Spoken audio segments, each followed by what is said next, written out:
এই যে হাসিব হুজুর না কি জানো একটা হুজুর বর্তমানে নামছে, লেডিস মার্কা হুজুর, যাই ছেলে মেয়ে কেমনে প্রেম প্রীতি করবে এই ওয়াজ ছাড়া তার আর কোনো ওয়াজ নেই। নাউজুবিল্লাহ কম। এমনি মোবাইলের খেলায় প্রেম প্রীতি ঠেকাইতে পারি না, আর হুজুর প্রেম প্রীতি শিখাইতেছে। আরে তুই ওয়াজ করতে আইছ, কোরআন হাদিসের কিছু আলোচনা করবি, নামাজ রোজা হজ যাকাত, কেমনে আমরা তওবা করে আমরা কবরে যাব মুমিন হয়ে, সালিহিন ইত্তেবা সুন্নাতা খুলাফা ও রাশিদিনের মতো কেমনে ইমানদার মুত্তাকিন হয়ে আমরা কবরে যাব, এটা বাদ দিয়ে কেমনে প্রেম প্রীতি করতে হয় এইটা এসে শিখায়। এটা হুজুর না খেজুর? কথা কয় না, আরো জোরে কন। আরে খেজুরের তো দাম আছে, বর্তমানে খেজুরের অনেক দাম, ঠিক কিনা জোরে কন? তা তুমি কি আর ওয়াজ পাও না কোরআনে? কি দরকার আছে এগুলো বলে? মানুষকে বিভ্রান্ত করতেছে এবং পীর মাসাক মানে না, কয় পীর বুঝতে কিছু নাই। নাউজুবিল্লাহ কন, আরো জোরে। ফারসিনা এবং চরমুরার হুজুর গালি দিছে। আমার কথা হলো পীর আড়াইবাড়ি ফুরপুরা জৈনপুরি আমাদের বানিয়াপাড়া, যে কোনো পীর হোক না কেন, আমাদের ভিতরে কেউ কিয়াম করে কেউ করে না, কিন্তু সবাই তো খোদার কথা আল্লাহর কথা বলে, কথা কয় না কেন?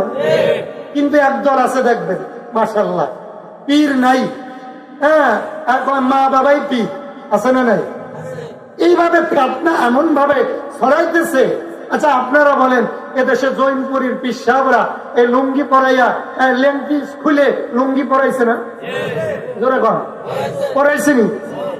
তাহলে পীর মাসাক যদি না থাকতো, আল্লাহ বলছেন আলা ইন্না আউলিয়া আল্লাহ লা খাউফুন আলাইহিম ওয়া লা হুম ইয়াহজানুন। ওলিরা মরে না, ওলিদের ভয় নাই, চিন্তা নাই।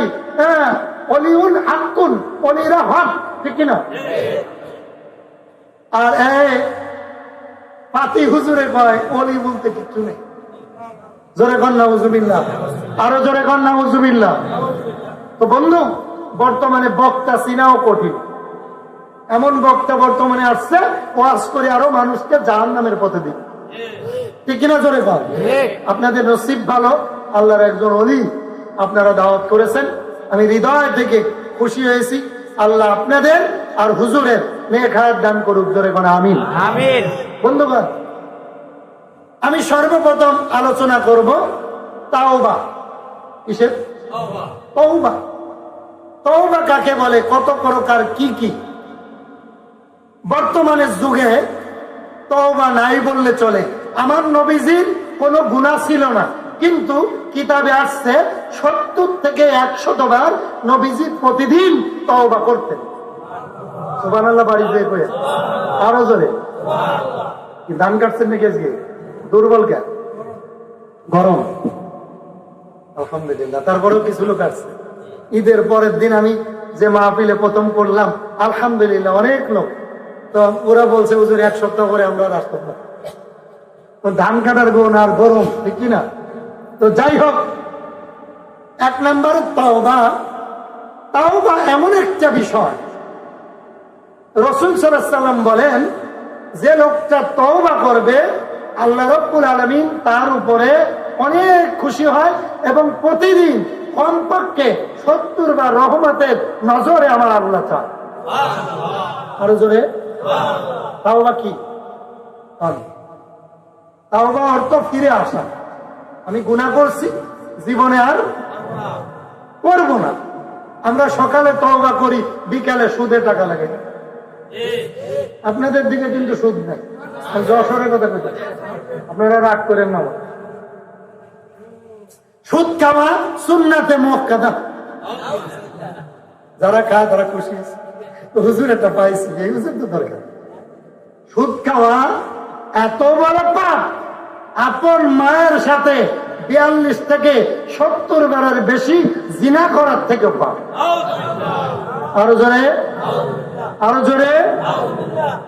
চিন্তা করছেন কত পাপ? এখন আমি হুজুর আসিফ হুজুরের মতো বয়ান করে মানুষকে প্রেম প্রীতি শিখাই, দেখলাম যে এক বাচ্চা মঞ্চে উঠে হুজুরের চুমা দিয়ে বলতেছে, আমার আম্মা বলছে আপনারা যদি চুমা দিতে পারি তাহলে আম্মা আমার বিরিয়ানি পাক করে খাওয়াই। ভাই দেখছেন না ভাই, কতক্ষণ দেখা দেখছেন নি? কি খাওয়াইবো, কি খাওয়াইবো? কত বড় আবু জাহেল চিন্তা করছেন? এগুলো হলো নাটক, ভাইরাল হওয়ার জন্য এগুলো করতেছে বক্তারা। আরে আল্লাহর দরবারে যদি ভাইরাল না হও, এই মিডিয়ায় ভাইরাল হয়ে কোনো লাভ নেই, ঠিক কিনা জোরে কর? আগে আল্লাহর দরবারে ভাইরাল হইতে, আমরা তো ভাইরাল হই নাই, তো মাহফিলে তো হবে কিরে ভাই? আগে আল্লাহরে রাজি করতে হবে, এরপরে ভাইরালের চিন্তা করো। আল্লাহর কাছে ভাইরাল হলে এই মিডিয়া ফিডিয়া লাগবো না। আল্লাহ পছন্দ করলে রিজিকের অভাব নেই। আর রাজ্জাকু যুল কুওয়াতিল মাতিন, রিজিকের মালিক কে? আল্লাহ। আরো জোরে আল্লাহ। ওমাই ইয়াতাওয়াক্কাল আলাল্লাহি ফাহুয়া হাসবুহু। সুবহানাল্লাহ। কোন আল্লাহ তাআলা বলেন, তুমি যদি আমার উপরে তাওয়াক্কুল করতে পারো, ইত্তেবা সুন্নাতা খুলাফা ও রাশিদিনের মতো তুমি যদি ঈমান রাখতে পারো, আল্লাহি আমি আল্লাহ কসম খেয়ে বললাম তোমার রিজিকের কোনো অভাব হবে না। আরো জোরে। তাহলে এই যে মাহফিলে এসে কুরআন হাদিস বাদ দিয়ে যুবকরা কিভাবে প্রেম করবে, কিভাবে রিলেশন করবে, কিভাবে কথা বলবে, হ্যাঁ মহিলারা কিভাবে চলবে, মহিলা অনেকগুলো নিয়ে ইংলিশে বক্তৃতা দিতেছে, কত বড় হুজুর। আমি মনে করি আবু জাহেল আর তোমার ভিতর কোনো পার্থক্য নাই, ঠিক কিনা জোরে বল। বন্ধু গভীর মনোযোগ, সমালোচনা করব না, কারণ না বলে পারলাম না, কারণ বর্তমানে এই ওয়াজের মাঠটা এমন খারাপ হয়ে গেছে, আমরা হুজুরও চিনি না। যে ভাইরাল বেশি, ভাইরাস রোগে ধরছে, তার দাওয়াত বেশি। কেন? পাবলিকে কয় ওই অমুক হুজুরের দাওয়াত না দিলে জমে না, কথা কয় না, জমে না। এমন কিছু যুবক আছে না, অমুকরে দাওয়াত দেন, তারা না দিলে জমতো না। যাওয়ার সময় কয় আগে দিছে 40, পরে হলো 40, হুজুরের কন্টাক্ট 80। আমি বলি এটা হুজুর না, এটা কুরবানির গরু ছাড়া কিচ্ছু না। কথা কয় না, কথা কয় না, কথা কয় না।